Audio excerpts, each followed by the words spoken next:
Okay, and I'm going to wait. Oh, here we are. I think we're live. We are live. Welcome everyone. Welcome indeed to the Cosmic Bus. Still kind of getting my stuff together here, funnily enough. So so I'll just wait for the signal to see that we're really all kind of just coming on, both here in the Get Response mail app.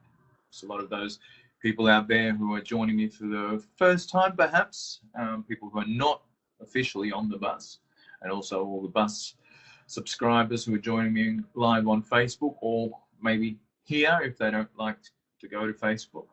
Quite a lot of people are not, but we're all good to go. So welcome, and welcome to the Cosmic Bus. Yeah,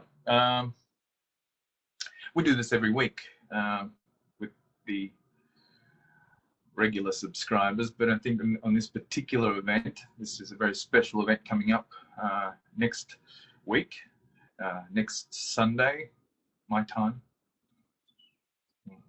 late Saturday for some of you over there in America who are several hours behind. We have the total or annular solar eclipse. An annular eclipse, of course, is the conjunction, if you like, or the passing of the moon. So that's the moon, this is the sun, and the passing of the moon directly in front of the sun and casting a shadow upon the earth. This happens in the middle of the day in some places, and of course where it does happen is really quite a spectacular event. It is an annular eclipse, meaning that the moon doesn't completely or totally cover the sun. Because of its further proximity out, the moon appears slightly smaller. We'll leave a little bit of a ring around the sun, or a crown, or a corona.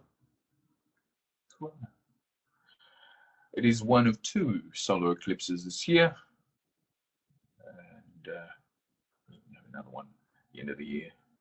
And it is also flanked by two lunar eclipses.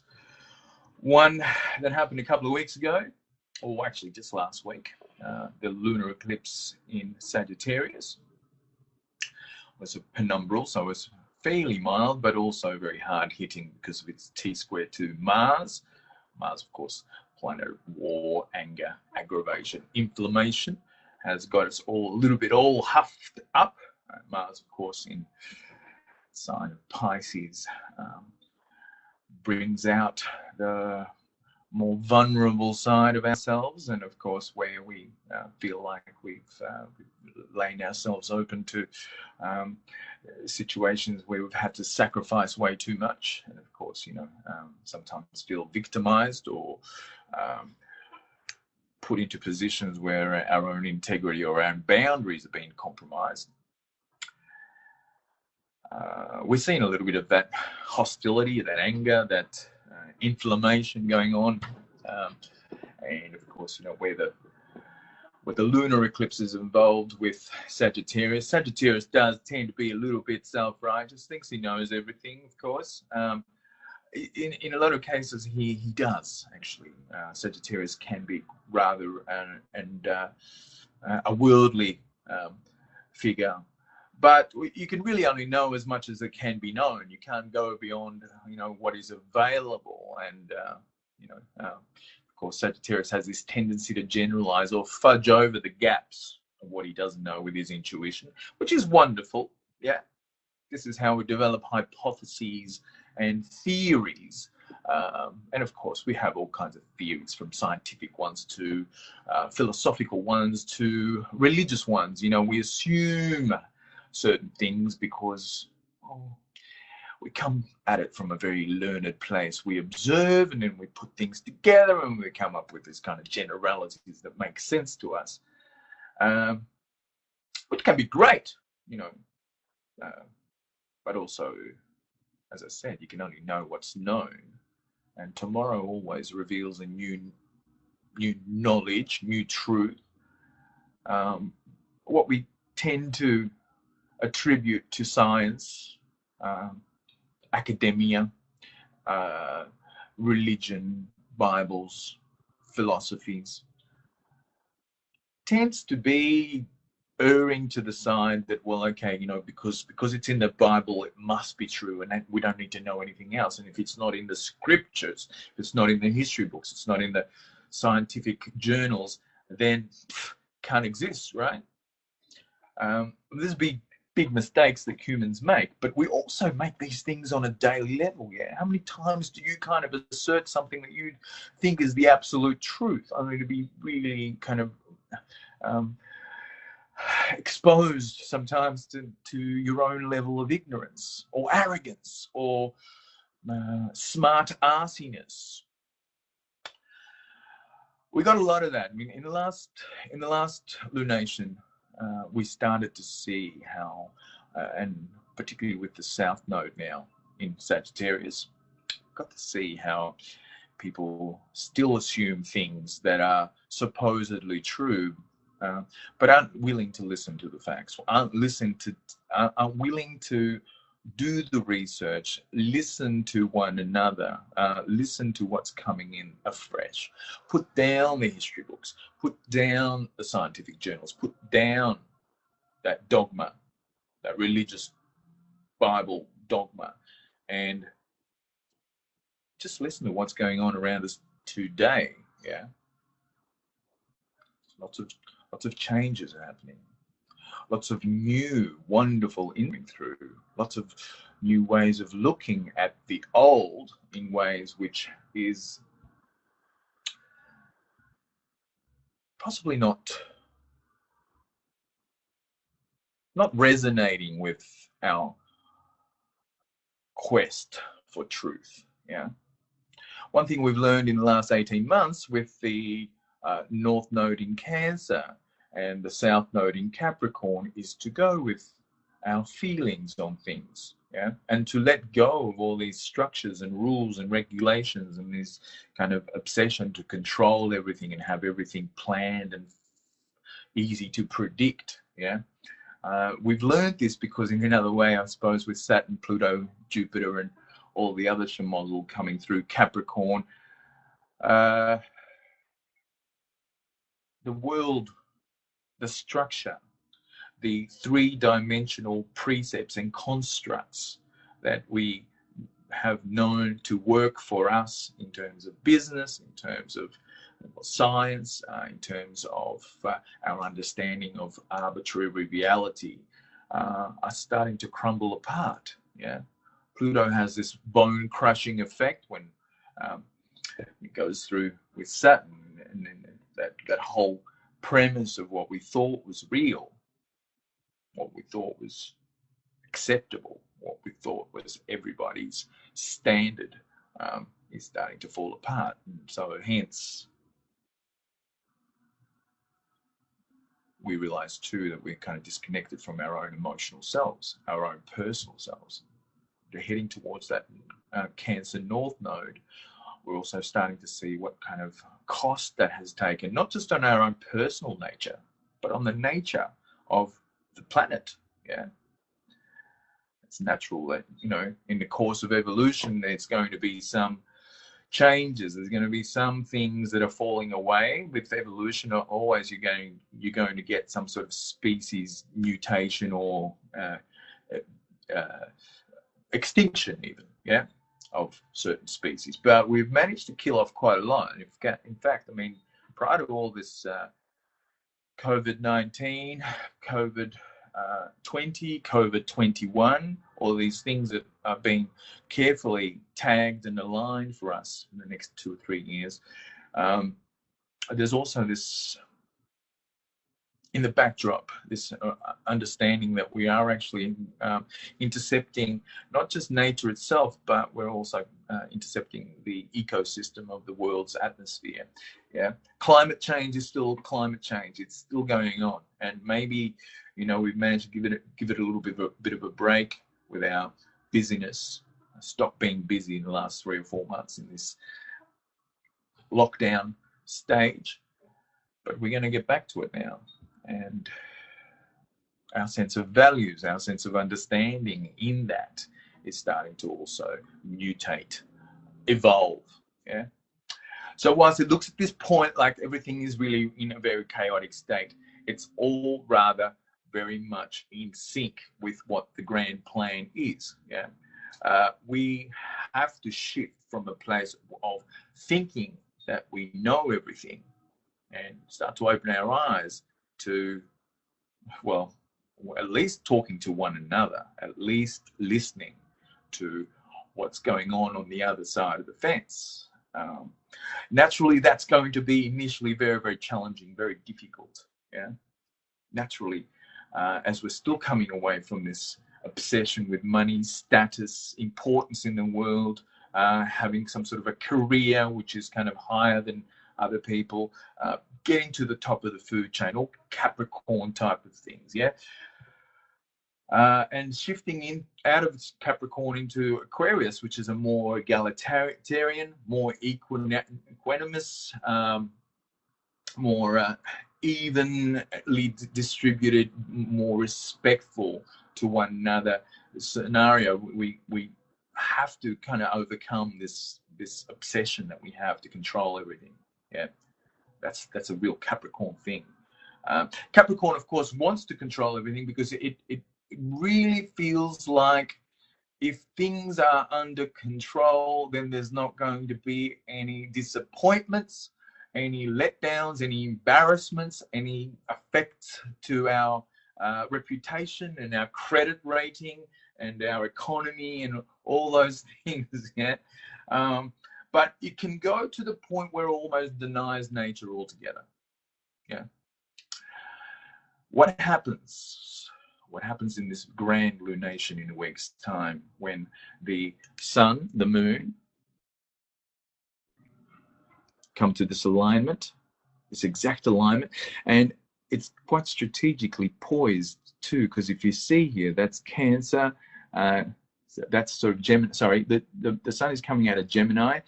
As soon as it enters Cancer, so does the moon. Yeah. So they have this alignment here, and very close to the North Node in Cancer. Well, the North Node just shifted back into 29 degrees Gemini a couple of weeks ago. So any lunation that's happening, either full moon or new moon that's happening near this node is going to produce, and this is a very, very close proximity, less than, well, just over 1 degree away. So it is a very, very tight, means very potent eclipse, and also that it's happening here, right at the cusp of Cancer, which is in fact actually the summer solstice in the north, the winter solstice in the south. Solstice is that particular point, yeah, when the seasons are shifting. And then, here in the south, South Hemisphere, we're preparing for a long winter ahead of us, yeah. And I'm feeling it right down here in Australia. Very, very cold. It's in fact, in a week's time is going to be the shortest day of the year. Over in the Northern Hemisphere, of course, is celebrating the summer solstice, and that's really when the seasons turn into summer, yeah, and longer days. The shift, of course, of the sun's proximity along the Earth axis, meaning warmer season, etc.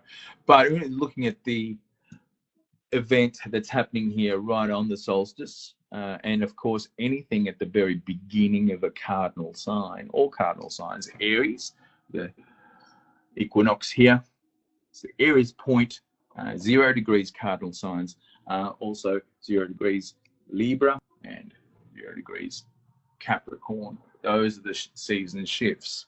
Yeah. Of course, our ancients understood these a lot more than we do. These days we kind of have, we've intercepted really nature. We don't really need to follow nature's rhythms as much because we're all kind of 24/7 power and communications, and nothing can stop us from moving around.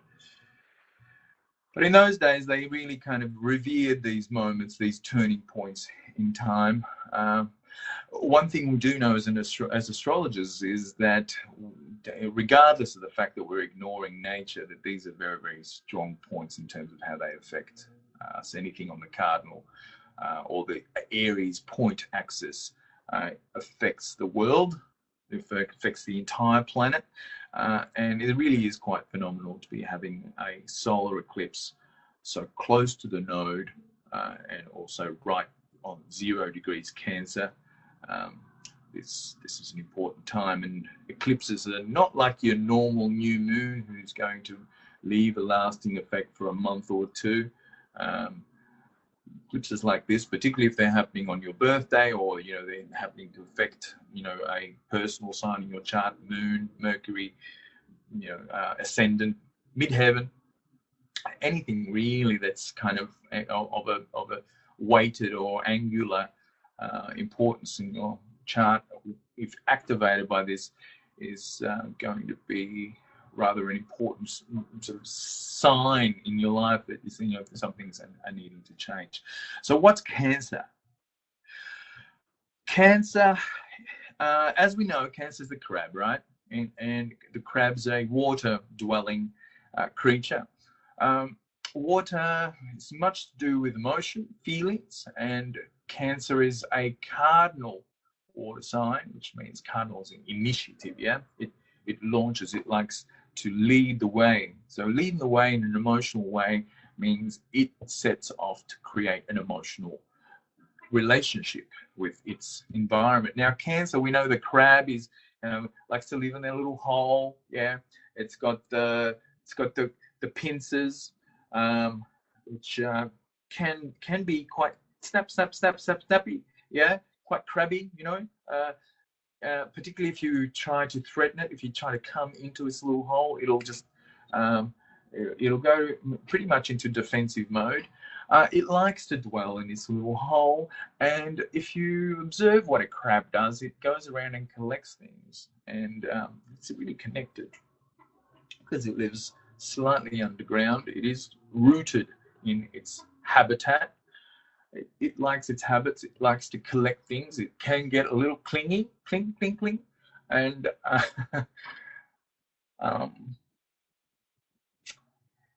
it takes a very personal, very subjective view of its world, yeah, because it's really looking at the world from its home position, yeah.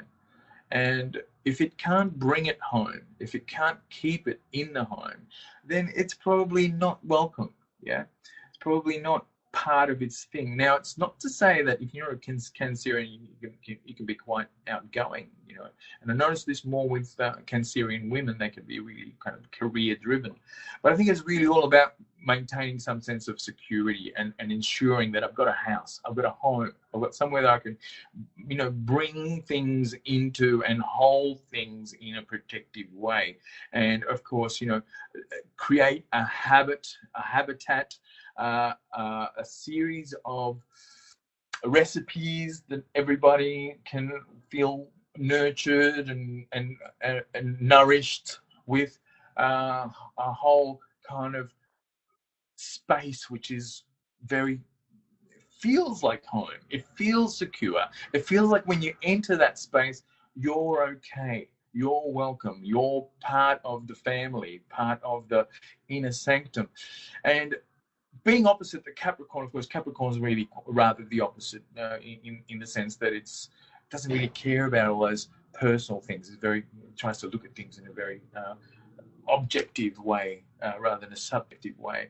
Yeah, Capricorn, even with his own children, the Capricorn, the paternal type, will be rather stern, probably harsh, probably harsher than anyone else would. Yeah. Because the Capricorn wants you to exceed. It wants you to become someone that society respects. Well, Cancer doesn't care that much about all that. Cancer just is more interested in what in a private sense is valuable. And it doesn't matter what you've done, who you are, whatever you do, it's still going to accept you as part of the clan, part of the family. Cancer also has to do with our, not just our immediate family, but also our parents, our grandparents, our whole dynasty, our lineage, our root system, you know, everything that nourishes us from, you know, the past, our history, both personal history, our tribal history, where we come from, all these things are Cancerian type stuff. So when the sun, which brings great consciousness onto our earth, there we are.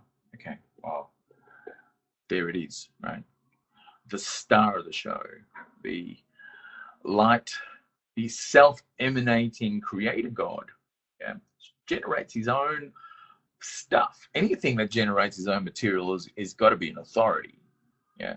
An authority is the author of the script, yeah. He generates his own script by applying lots of light, lots of heat. You know, we know when we wake up in the morning, the sun comes up, it's showtime, right? And we know that because the light and the warmth is going to be there, that we're going to be conscious of what's going on, yeah? So when the sun goes down, lights are out. Then we're really relying a lot on our memory, our instincts, where things were, yeah? I mean, of course, there was a time when human beings did not even have any fire, any light, even to light a fire. And of course, we know with all the other beings, all the other animals and the trees and all the insects and stuff, they don't have fire. They just got to go with their instincts. You know, the animals are more ruled by their instinctive side, their lunar side. Of course, you know, a little bit of moonlight can go a long, long way. And all these other beings, including us, for millions of years, we did not have fire. We learned to customize ourselves with our instinctive nature and work out what the hell was going on at night. You know, there was the stars, and on any given night, we had more or less. When the moon was full, there was less visibility of stars, but then you had moonlight, and different phases of that moonlight, of course, gave you different understanding as to your own instinctive nature. Yeah, there was nights where it was really difficult to move around. And when the sun comes up, that's consciousness, and the earth, that's you. That's where you are. And so when the sun is shining over the earth, it is bringing consciousness unto you. Yeah, and when the sun enters Cancer, of course, it brings consciousness of a Cancerian kind. You start to become more aware of your domestic situation. You start to become more aware of your feeling nature and how you are reaching out to connect with other people in a very emotional way, a very personal way. People that are kind of, that you will accept, not necessarily as your biological family, but they're kind of like in your clan. Of course, also too, you're seeing the foreign, the distant, the not so close to you, and you get protective about those, towards those things. Yeah, you build a little bit of a shell. Yeah, so you start to see that in the next week or so, as the sun comes out of Gemini into Cancer, though, the more personal sides of your life, the more domestic, the more family oriented, the more kind of around the house, things that are going to secure you and bring you a sense of emotional and domestic well-being, yeah, are going to become important. At some point, the moon will also come and create this lunation, this conjunction, as it were. So the conscious side is seeking to become aligned or in congruent sense to the more unconscious side. So my conscious self is coming into alignment with my instinctive self, the body, the cells, the habits that I've developed. And the moon, of course, is in rulership in Cancer. And as soon as she enters, we have this conjunction, which actually is the moon intercepting the sunlight. So for a little while, the consciousness about those things that are Cancerian, becomes intercepted by the instinctiveness about those things, So the consciousness becomes blotted out by our unconsciousness. In a way, that does, when you're sitting here on planet Earth, that's you and your big ego, right? Your ego is having to contend with full force of light up into areas where you are finding personal connection to being intercepted by the more instinctive things, In mundane astrology, the sun is the boss, the hero, the god, the authority, the king, the president, the leader of the gang. That could be you. You could be the king of your kingdom or the queen. The moon is pretty much the royal subjects. It is the thing that makes the king what it is. It is the matrix that defines where the hero is going to play. So in a lot of ways there's a synergy going on between the one and the other, but it's almost as if this guy has gotten over too much of himself, and she has to step in the way and say, hey, don't forget your feelings. Now, I know that's going to be a hard thing to imagine at this point, but you can probably see, because this eclipse has been affecting us for many moons, many months leading into this place. This is almost a spectacular crescendo about all the themes that have been very, very important to us. And if you have a look in your horoscope, or you're reading my horoscopes, you are also seeing which areas in your life are affected. That 0 degrees Cancer is lighting up the part of your horoscope that actually deals with the mundane issues and your relationships. But also it's the thing that's kind of propelling you to start using your instincts a lot more. Stop worrying about the outside world. Stop worrying about this thing about career. Stop worrying about rushing to get to the top of the heap. All those things, well, with a Saturn, Pluto, Jupiter conjunction, are falling away, or they're kind of crumbling into some sort of a mess, which is going to be sorted out at some point. But isn't it funny that in the year of the annular eclipse in Cancer, this really powerful, almost kind of like, it's very rare that you're going to get it this close to 1, the node, and 2 on the world axis, those cardinal points. It's very rare that it's going to be not only affecting us, because the lunar node is actually the connection that we have all together as in our collective evolution, our spiritual consciousness. That's coming, but also that it's affecting the world. How rare is it on this particular occasion that we have some sort of a condition, if you like, where we've had to shut ourselves indoors, we've had to disconnect from our places of businesses, and there's a race to be kind of at the top of the heap. How rare is it that the whole world has had to be sequestered back into its little crab hole and forced to spend time at home, forced to spend time with the kids, forced to spend time with the husband, forced to kind of, either take in the elderly or consider them even a lot more actually than what we normally do. Who's got elderly parents, and who has had to basically just check in with them a lot more often because of this dreaded this scourge that has plagued our planet, whether it's fear or whether it's real. It's still something that we kind of just become more concerned. We pull ourselves closer in. We went hoarding there at one stage. We kind of packed a pantry full of beans and other means, and we've really just spent much more time in our own habitat. At the same time, distancing ourselves from the exterior defined world, yeah, the status, the reputation, the business, the whole who's who in the zoo up there, you know, in the ivory towers.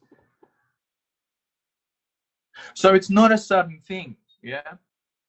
And if you have actually in any way this 0 degrees Cancer, it could be also any cardinal sign, which is like Aries, Libra, and Capricorn as well. If you have any planets there towards the very end of the mutable signs, which is Gemini, Virgo,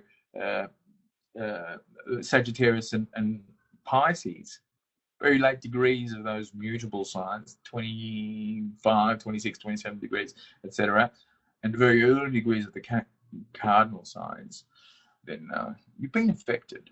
You've been affected, and because you've been affected, you've affected others, yeah? Anything to do with the nodes is a connection which is made on a soul level. There are individuals here on this planet that you and your soul really, from a spiritual perspective, of course, have been skating together through time, like the pebbles. It's like ricocheting over the surface of the pond, yeah? There are people who you meet, and there are people who you connect to. You may not know them personally. Have a look at some of the people that you're following in the news. Have a look at where their node is and how their proximity to a node actually makes them more affable or more kind of relatable to.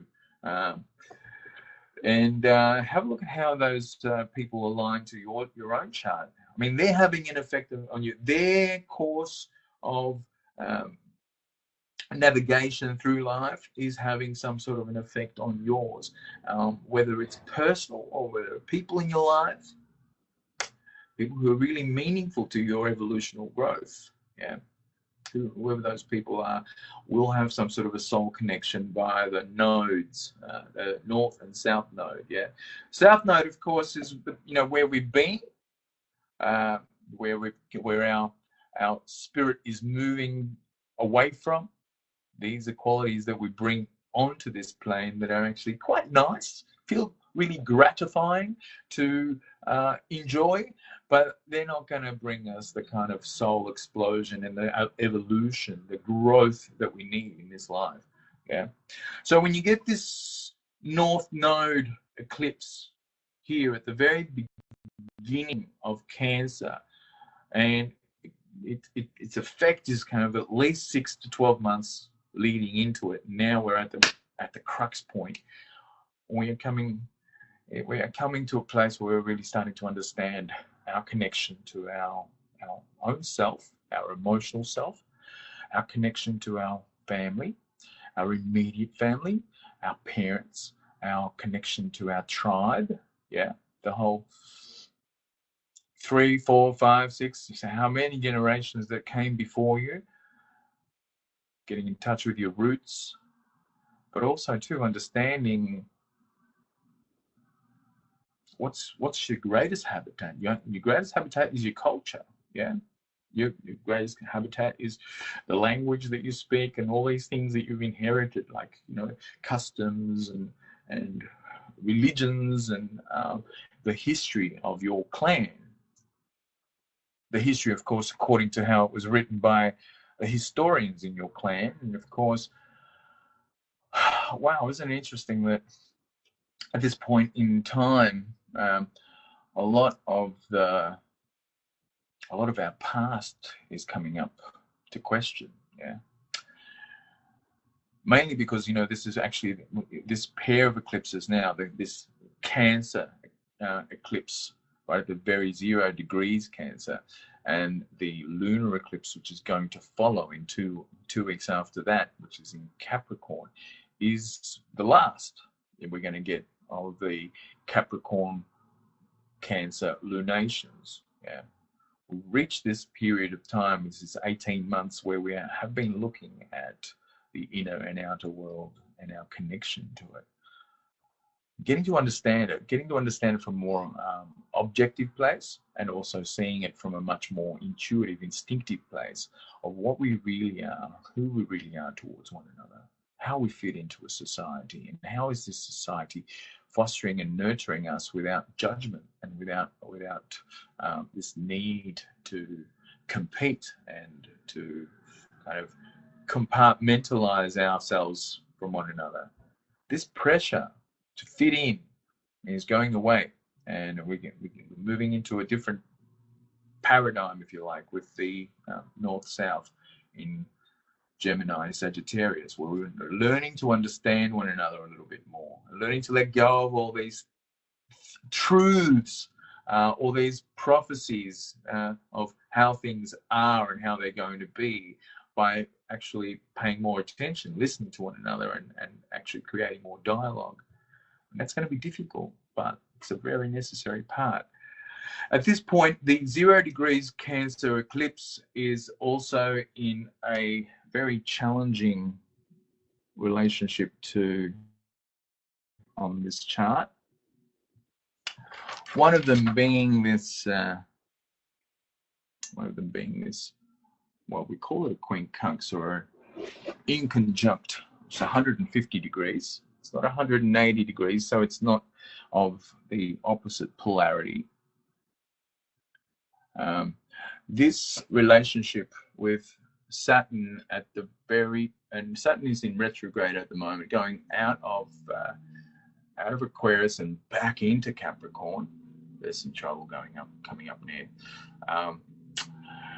This inconjunct to this eclipse is it's an uncomfortable aspect. Saturn can be quite harsh and very judgmental, very lacking in something, and the sun moon can be together very, very well balanced and fulfilled with one another. But where this guy is not happy is the fact that he wants some of this, and is insisting rather that in order to have it, Saturn is in Aquarius, you've got to share a little bit. Yeah, it's very difficult to share. It's not impossible, and we're going to have to learn how to. But I think it's the sort of thing, right? When if you have this relationship with your kind, your people, you know one another, you know how things work. Suddenly to be told that you've got to give up a little bit, you've got to open up, you've got to come out, and you've got to pretty much play by a larger social code, and you've got to what Aquarius tries to do is detach. Yeah, that's going to sound a little bit weird to Cancer. Cancer is very attached, very much going, look after my clan, but not people out there, please. Okay, because they're strangers to me. They're foreign. They look a little weird. They don't kind of share the kind of. They don't look like me. They don't talk like me. They don't have the same recipes. They don't have the same, the same family values. Yeah. So how can I possibly make it with those people? But Saturn is really the voice of the exterior, the status quo. It's kind of pushing us to do this stuff. And of course, it's going to sit very, very uneasily with people who are used to it and accustomed to having it all on their own and inside their own circle. Having a look at the way that we behave, the way that we feel, the way that we look, yeah, our customs. And our customs, some of those are built on not the good things, but the pain and the misery and the misfortune that we all share. That's what brought us together, our sense of feeling vulnerable, insecure, and exposed. So we just got together in a clan because there's safety in numbers. The small clan is probably better because it's easier managed, and of course we have more in common. And then it kind of pits us against the outside world. Of course, these are things that we're going to have to deal with in terms of the new age, because the new age is, like I said, it's going to bring an incredible amount of not just particular sharing, not just sharing amongst certain people. You know, the age of Aquarius is about sharing equilaterally. Everybody's equal and everybody gets a bite. And I'm not saying there's a sense of kind of greater importance with Cancer. It doesn't feel like it's more important, but it's more precious to its clan than the indiscriminate numbers of people that are out there.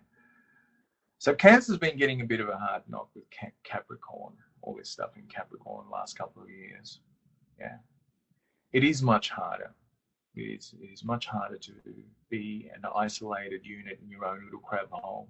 Sooner or later, someone's going to come along and poke a stick in there, try to get you to at least come out and say, "Hey, what's going on in there? It smells a little bit pungent. It's kind of, you know, and what's all this stuff?" I mean, Cancerians are notorious hoarders. You know, they they're collecting stuff back from the, you know, from the medieval century. You know, and it's not because they're into antiques, although that, you know, you get some pretty clever antique dealers of the Cancerian variety. They know instinctively there's value in it, but also gathering things is what allows us to feel like we're always going to have enough. Yeah, always going to have a sense of where, you know, if just by collecting junk, there's always, if something comes up, I've always got the perfect remedy. I've got the perfect ingredients. I've got the perfect kind of garbage, spare parts, whatever, to form something new. Yeah, it gives Cancerian a sense of security. However, that can become a little heavy. I'm not just talking about physical things. I'm talking about memories here sometimes, yeah? Memories that we find it hard to let go because it's got a sentiment. Every memory has a sentiment. It doesn't matter how toxic and how painful those memories can be. Sometimes, you know, not all water signs tend to suffer from this capacity to slip back into their, you know, the memory data bank of the watery variety. But Cancer makes them also personal. Everything that Cancer owns is attached to a moment, a time, a feeling that it finds it hard to let go of. Yeah, you ever put a little ice cream stick inside the Cancer's pincer? They just cling hard, and even if you thump that crab on the bench, you know, it's not going to let it go, right? Why? It's just an instinctive thing to hang on. Yeah. Aquarius is not up for some of that. Yeah. And Capricorn, being really at opposite ends to this, is constantly going to be asking, like, what's the point of hanging on to that? Yeah. It can get really judgmental and saying, you know that thing that you're hanging on to, that's not good. And then, of course, what happens, the Cancerian gets offended or takes it personally and thinks, how dare that person tell me? How dare that person judge me? Well, Aquarius is one step further, because there's not just a sense of judgment. It'll just zap you with, with the bolt, 100,000 watts, yeah, which will just pretty much make you let go. This is what's happening at the moment with Saturn. We've been forced to let go of a lot of those things that we're hanging on to. What are you hanging on to? What parts of your own self, your identity, both conscious and unconscious, are somewhat being held so tightly that they're not just causing you pain, but they're causing an enormous amount of suffering to those around you, particularly those you don't know, because you can't let go of those values, of those memories, those historical events, and things that your mama used to say to you, your granddaddy died for, all those trophies and all those statues and monuments that you collected under the family name, under the national umbrella. Are you hanging on to these things because they have some sort of an objective and arbitrary meaning to the rest of us? And if so, can you please explain what they may be so we can kind of get a handle of why you're either refusing to let them go or allowing the rest of us to share in the value of what these things must mean to you? Because, well, let's face it, they may be subjectively very precious to you, but they don't mean much to us. In fact, some of the stuff that you're hanging on to is actually really rather rude or abrasive or offensive or hurtful to our feelings. Yeah.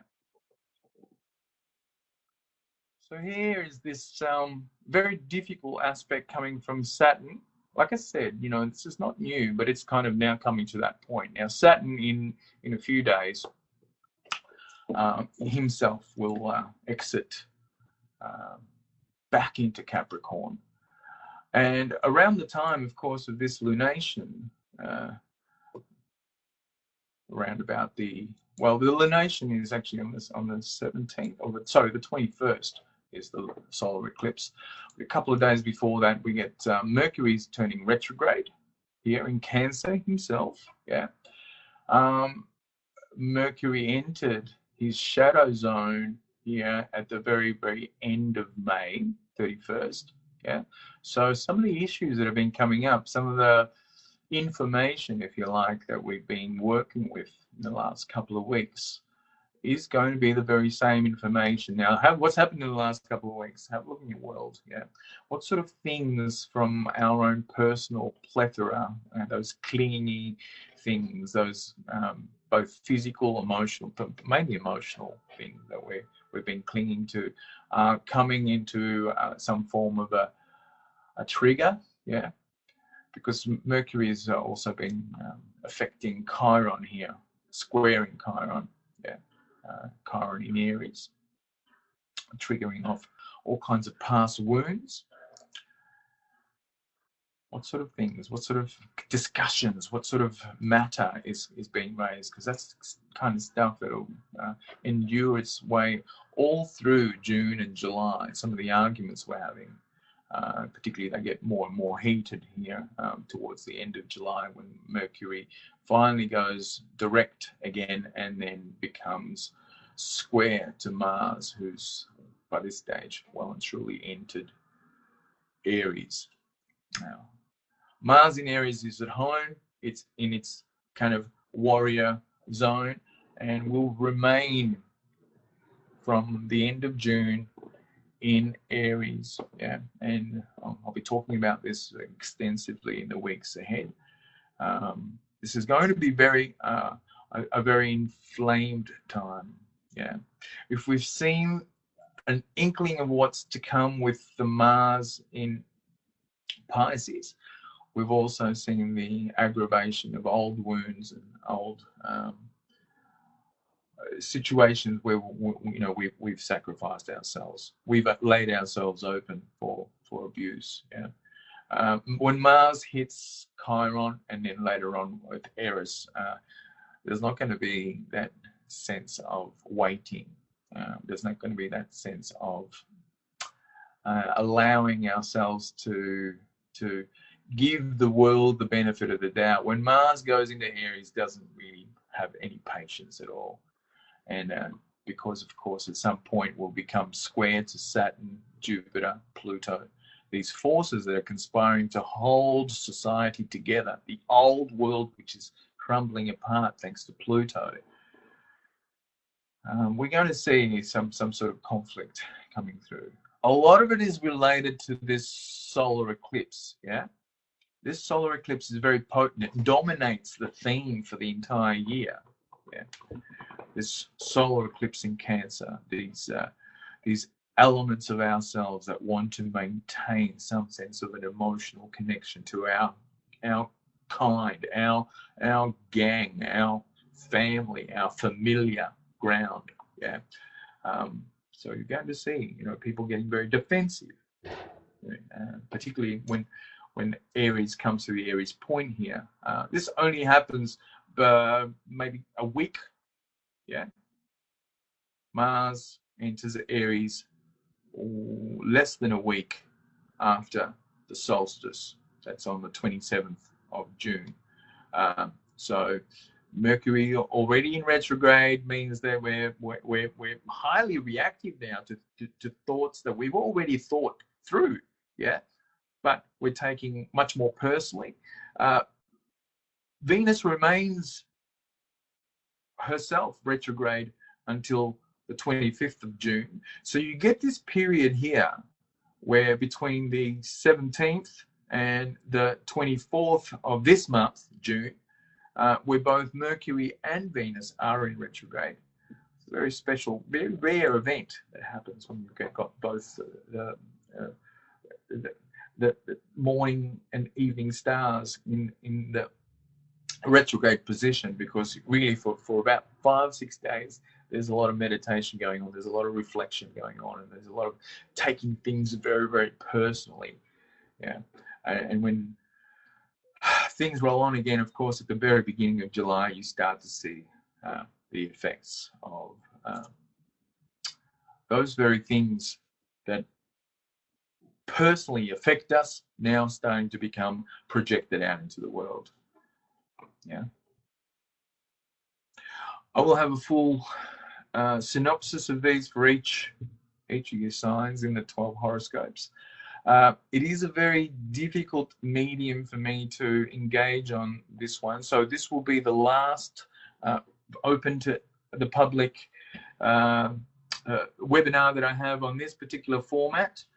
I thank you all for joining me. And I want you to know that I'm always here with the Cosmic Bus. It's happening here every week. If you want to subscribe onto this weekly format, and of course get the benefits of having all the horoscopes, and also being part of a much more up-to-date astrological information and news. Here's the link. I believe we're able to get that going. Sarah, you've got the link up there. But I'm not really, I have my assistant in the USA is managing this. Thank you all for joining me. It's been wonderful to have your company. And our next public will probably be done on Facebook through the Cosmic Dancer page. Yeah. So I look forward to seeing you there. And please do take care. This is a precarious time. And of course, it's not the end of the world. The end of the world, as we remember it to be, but it's actually really the reformation or reconstruction of a whole new different paradigm of being and consciousness. Yeah. So please, it's a very good time to sit, meditate, and make an intention of what you're holding and what you intend to let go. Yeah. For your own well-being, but also for the well-being of everybody around you. Yeah. We cannot afford to take baggage into the next level of consciousness. It's kind of a lot of it's particularly if it's your personal hang-ups, it won't be welcome. Yeah. People will immediately jump on you for that. So blessings, and I'll see you again very, very soon.